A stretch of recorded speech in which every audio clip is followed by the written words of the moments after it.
Fiancé is cheating on me and I am heartbroken. Update.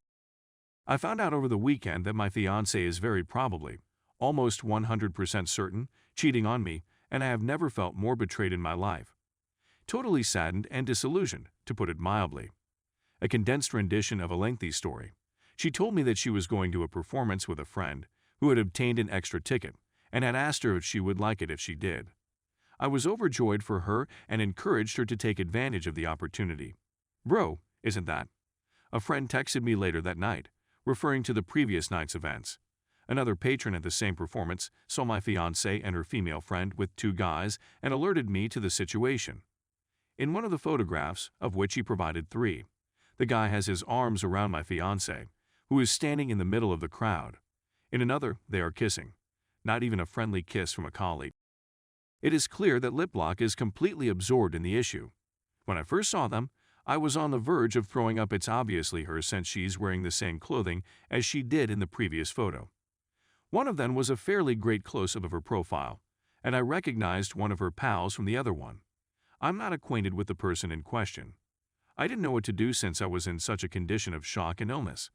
I had only just walked out of the apartment and started walking. Following that, I reached out to a friend to ask if I might drop by. Sure, he responded. As soon as he saw me, he knew something was very wrong, and he sat me down in front of him, where I spilled everything. I sobbed during the whole thing. He was the best. He looked after me, got me drunk and euphoric, and the rest of the night was spent chit-chatting and drinking with me. His flat ended up becoming my temporary home for the night. I wake up to a dozen SMS from her. It's a Sunday, I'm exhausted. It's already after 10 a.m. and wonder what the hell I'm doing. No idea why I'm not answering right away. Is it true that I've been admitted to the hospital? She's utterly delusional, she says. I sent her an email with a picture of her kissing a guy, but she didn't reply to it. Then she starts calling and texting excessively, so I simply turn off the phone and walk away. I haven't been back to our apartment or talked to her since I left. I took her phone away from her. I'm not even able to make out what she's doing. I'm afraid of breaking into tears in front of her, which is something I really don't want to happen. We were planning to be married in April, and we were in the process of finalizing our plans. She seemed to be excited about the prospects for our future. It's completely gone now. A small number of individuals are aware of my predicament and are pulling for me. I've received word that she is doing all she can to contact me. She came up to my office on Monday morning, but I refused to allow her in since she was dressed inappropriately. I also leave down the alley since a colleague contacted me the day before to say she was waiting in her car outside the office, so I take that route. She will undoubtedly come up in conversation at some time, even if it is just to get out of the apartment and cancel the lease and everything else. But, oh my God, I'm screwed up.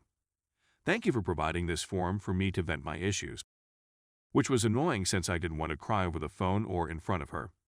When we were finally able to communicate, she began apologizing, sobbing, and pleading with me to return home. I'll spare you the rest of what was said since writing it down hurts. But to cut a long tale short, as I regained control, I asked her who the man was, what had been going on, and essentially told her she needed to tell me everything right now.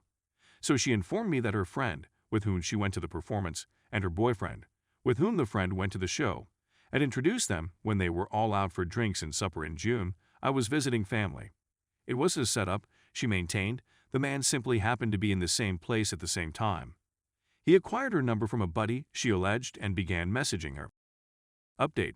First, I was and continue to be amazed by the outpouring of support, as well as the amount of individuals who have had similar experiences. I wish I could respond to every one of you individually, but I hope this will enough. Thank you very much. My brother arrived yesterday and booked an Airbnb for the rest of the week, so I'm now living with him. He's fantastic, and I'm fortunate to have him here. As many of you have said, I am fortunate to have him, and my other wonderful family, as well as a wonderful group of friends. They've been fantastic. When things like these happen, you learn who you can rely on. So after a lengthy discussion with my brother, I spoke with my ex last night, and yes, she is an ex. He was present, but he allowed me some space. It was terrible, as you would guess, and much worse than I had anticipated, despite the fact that I had expected it to be poor. As soon as she answered, she began weeping, so I started crying as well. She claimed to have ignored him at first, but later responded and the two began messaging. She insisted on insisting she had no idea why she had done it. I hate having to write this. She went to his house for drinks and had with him. She said they'd had about a half dozen times, all at his house, after I practically forced her to tell me, but I'm not sure I believe her for reasons I don't want to discuss. I couldn't understand her since she was weeping the whole time, but she kept apologizing and saying she loved me and was sorry. I was actually fighting a want to vomit. I told her I had to get off the phone and then sat there feeling like I'd been kicked in the stomach. All of this was due to the fact that I couldn't breathe. Worst sensation I've ever had. I went on a solo stroll and just spaced out for a while, then came back and sat with my brother for a while and we spoke, and he just sat there embracing me tightly. I'm not sure what I would have done if he hadn't been there. So there you have it. Last night, I wrote her an email.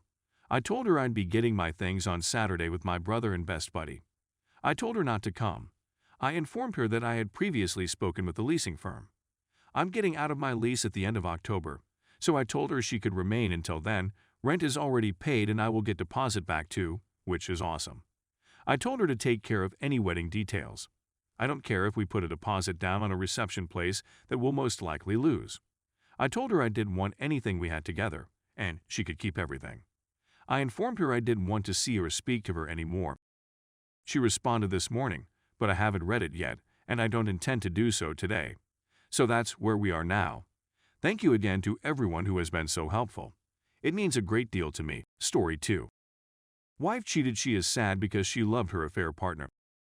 Getting a letter from his wife saying how much she misses her AP, with whom she spent the previous year, is the best New Year's gift a guy could ask for.